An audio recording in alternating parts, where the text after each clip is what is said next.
陳冠希、李燕、馬思純同台 Adidas 大秀，潮流巨星詮釋三條線力量。陳冠希、李燕、馬思純同框 Adidas 時裝秀潮流巨星演繹三條線的力量。Adidas 再度在時尚圈投下震撼彈，為慶祝上海創意中心成立20週年，品牌以全新姿態亮相上海時裝周，帶來主題為 Adidas 創意呈現 Power of Free 的沉浸式時裝大秀，現場星光熠熠。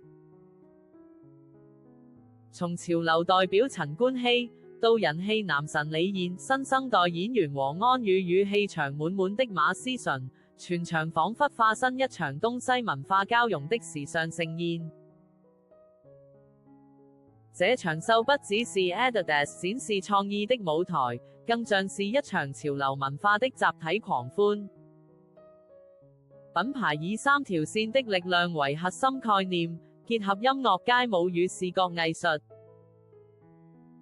打造出四大篇章 Future Stripe、Modern China、Dance Clash 與 Undeniably Adidas。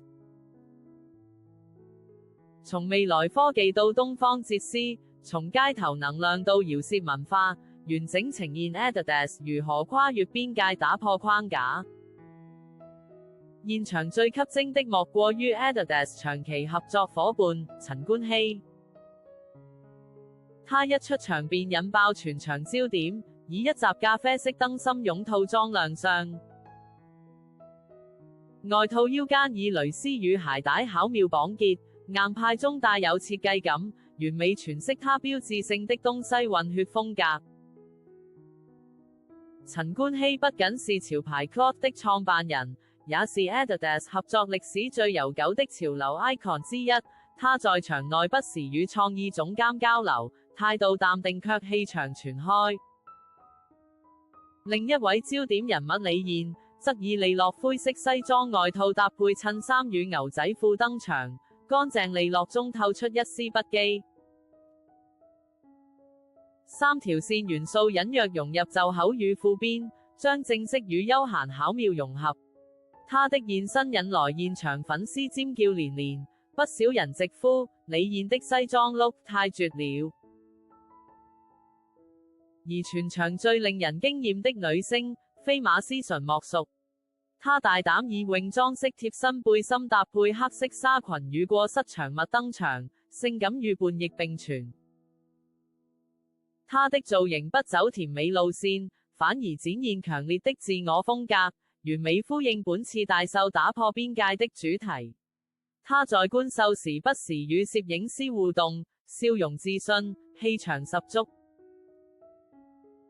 除了三位重量級嘉賓，現場還雲集了多位國際時尚界與街頭文化代表，包括日本時尚模特兒秋元紗、潮牌創意總監 Daisuke Gemma、時尚策展人 Poggy，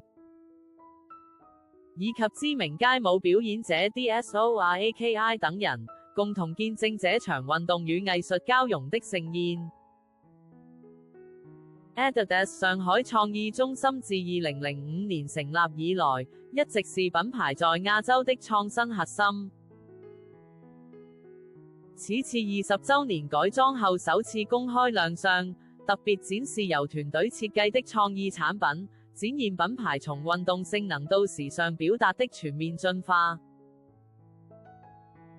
Power of Free 正是象徵 Adidas 經典三條線的無限可能，也代表品牌在運動、生活、文化三個維度的融合力量。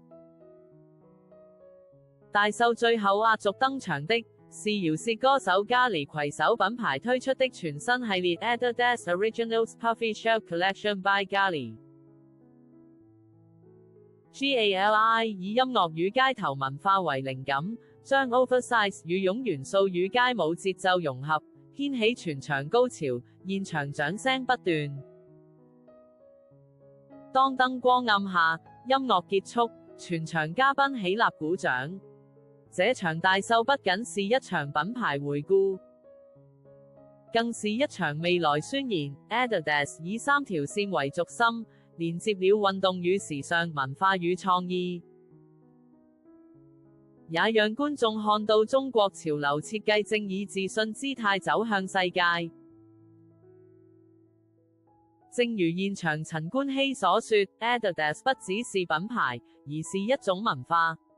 這場秀也讓三條線再次成為時尚語言中最有力量的符號。